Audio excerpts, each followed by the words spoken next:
Hey guys, welcome another back to your own platform शिक्षालय।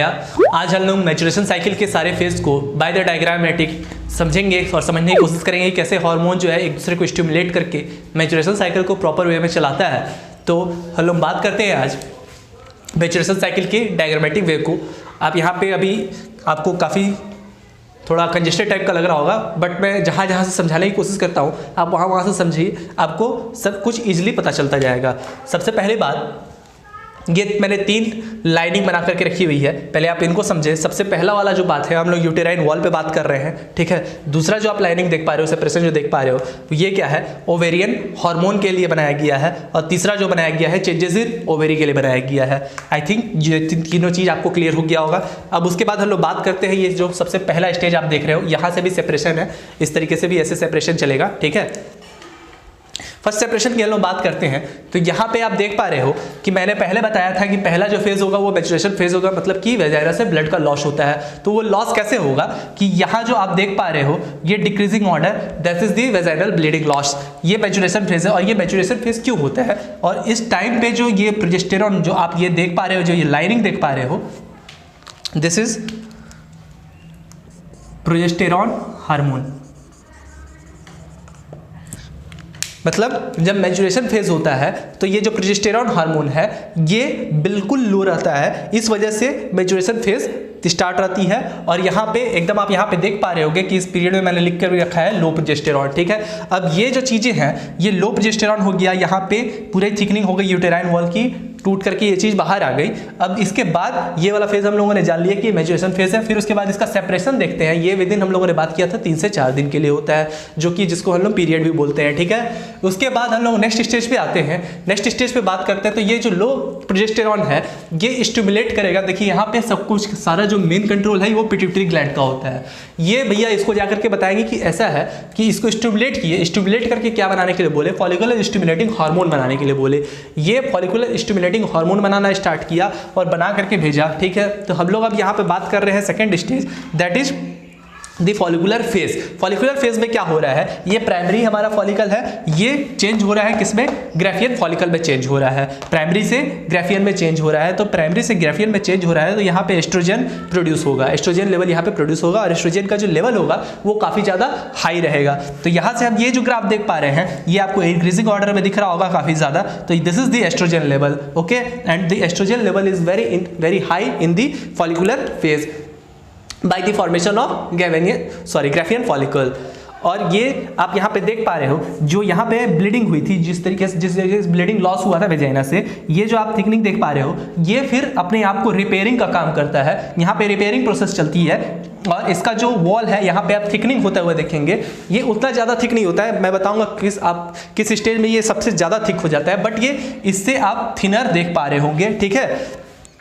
End of यहाँ पे आप preparation देख पा रहे हो, और 2 से 3 मिलीमीटर यहाँ पे आपको ये याद रखना है कि जो इसकी थिकनिंग होगी ये काफ़ी ज़्यादा इंपॉर्टेंट है। इससे डायरेक्टली नीट में क्वेश्चन आएगा कि 2 से 3 मिलीमीटर जो है ये इसकी थिकनिंग होती है, ये वॉल का, ठीक है। अब हम लोग बात करते हैं, यहाँ पे अब एफएसएच बन गया, अब एक ग्राफियन फॉलिकल बन करके तैयार हो चुका है। और जो हमारा बॉडी होता है, ह्यूमन बॉडी जो होता है, वो सिर्फ एक ही ग्राफियन फॉलिकल मीन्स एक ही सेकेंडरी ओसाइट्स, एक ही एग को ले करने के लिए एबल है, दूसरा उसमें फॉर्मेशन नहीं हो सकता है। तो इसलिए फिर ये एफएसएच क्या करता है, ये वापस एस्ट्रोजन जो क्या करता है, एस्ट्रोजन ये काफ़ी ज़्यादा हाई है, और अगर ये हाई ही रहा तो और ग्राफियन फॉलिकल्स बनने की संभावना है, लेकिन ऐसी होता नहीं है। तो ये एस्ट्रोजन जो होता है वो वापस पिट्यूटरी ग्लैंड के पास जाएगा और फिर इसको स्टिमुलेट करेगा और एफएसएच को डिक्रीज करवा करके, अब यहाँ पे जो हम लोग थर्ड फेज पढ़ने वाले हैं, थर्ड फेज जो होता है वो 1 दिन के लिए होता है। आप यहाँ पे देख पा रहे हो कि यहाँ पे ओव्यूलेशन है, तो दिस इज फॉर 1 डे, ठीक है। यहाँ पे हम लोगों ने बात कर लिया, फॉलिकुलर फेज हम लोग का खत्म हो चुका है। अब यहाँ पे क्या हो रहा है कि एफएसएच डिक्रीज हो रहा है, अब ल्यूटिनाइजिंग हार्मोन इंक्रीज हो रहा है। ल्यूटिनाइजिंग हार्मोन इंक्रीज हो रहा है, तो ये ग्राफियन फॉलिकल जो है वो क्या होगा, एग में चेंज हो जाएगा। एग में चेंज हो रहा है, अब ओव्यूलेशन प्रोसेस हो रहा है। यहाँ पे हम लोगों ने पहले ही पढ़ा था कि ओव्यूलेशन से क्या होता है, कॉर्पस ल्यूटियम प्रोसेस में चेंज होता है, and this will turn into the corpus albina if there is no fertilization will be takes place in the women womb. तो हम लोग बात करेंगे कि जैसे ही अगर ये ओव्यूलेशन प्रोसेस होता है तो आप यहाँ पे ल्यूटिलाइजिंग हार्मोन का एक ग्राफ देख पा रहे हो, ये काफी ज्यादा पीक पे होता है और ये सबसे ज्यादा जब पीक पे होता है तो इस जो पीक को बोलते हैं, इसका जो नाम है वो क्या नाम है, LH स्लर्ज नाम है। ये यहाँ से आपको डायरेक्टली क्वेश्चन पूछा जाएगा नीट में, ये डायग्राम बता दिया जाएगा। ये दो यहाँ पे बहुत सारे लोगों को बहुत मिसकंसेप्शन होता है, ये तीनों डायग्राम उठा करके दे देगा और ये फेज बता देगा आपको, ये फेज बता देगा। और अगर थ्योरी पोर्शन में पूछेगा तो और भी ज्यादा मिसकंसेप्शन होते हैं और यहाँ पे डायरेक्टली इसका नाम पूछा जाता है कि during the ovulation period which graph has mainly or very high peak and what is their name. यहाँ से ऐसे डायरेक्टली क्वेश्चन आएगा तो LH सर्ज आपको नाम याद रखना है, ठीक है। अब उसके बाद की हम लोग कंडीशन देखते हैं। ये प्रोजेस्टेरॉन जो था ये यहाँ से चल रहा था नीचे, ठीक है। इसमें एस्ट्रोजन का लेवल हाई था क्योंकि यहाँ पे ग्राफियन फॉलिकल बन रहा था। ये प्रोजेस्टेरॉन सिंपल सा चल रहा था अपना, लेकिन यहाँ पे क्या हुआ कि जैसे ही ओव्यूलेशन प्रोसेस हुआ ये प्रोजेस्टेरॉन का लेवल क्या होगा, इंक्रीज होगा। क्यों इंक्रीज होगा, एक का फॉर्मेशन होगा तो उसके बाद प्रोजेस्टेरॉन का लेवल इंक्रीज होना ही होना है, ठीक है।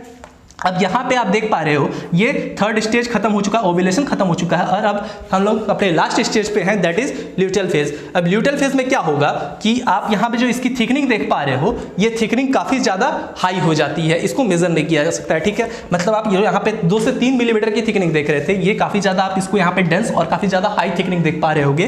तो दिस इज द यूटेराइन, ये सब कुछ कहाँ चल रहा है, यूटेराइन वॉल में चल रहा है।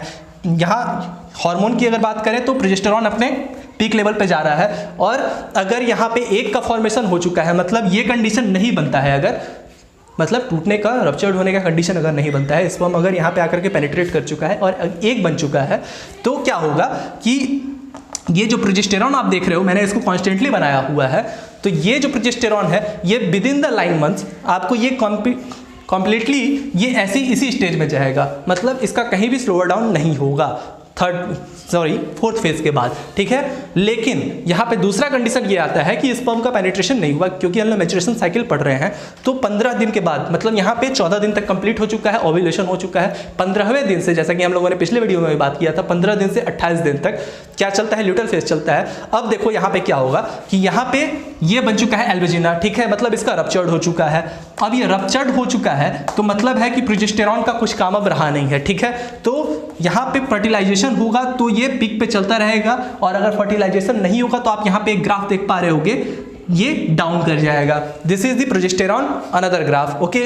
इफ देयर, यहाँ पे 2 कंडीशन है, एक बट वाली बात है, फर्टिलाइजेशन होगा या नहीं होगा। फर्टिलाइजेशन होगा तो अपने पीक पे चलता रहेगा, फर्टिलाइजेशन नहीं होगा तो यहाँ पे फॉल बैक कर जाएगा, ठीक है। और अगेन आप यहाँ पे रेड कलर का एक रप्चर्ड देख पा रहे होगे, that is again the maturation phase, the vagina leading. ये यहाँ पे 28 डेज कंप्लीट हो जाते हैं और फिर से जो है आपका मैच्योरेशन फेज जो होता है वो स्टार्ट हो जाता है and this will complete all over the 28 days plus minus 2 to 4 days. So this is all about the human reproduction of the menstruation cycle. I hope if you like the video, please like, share and subscribe the channel. Thank you so much.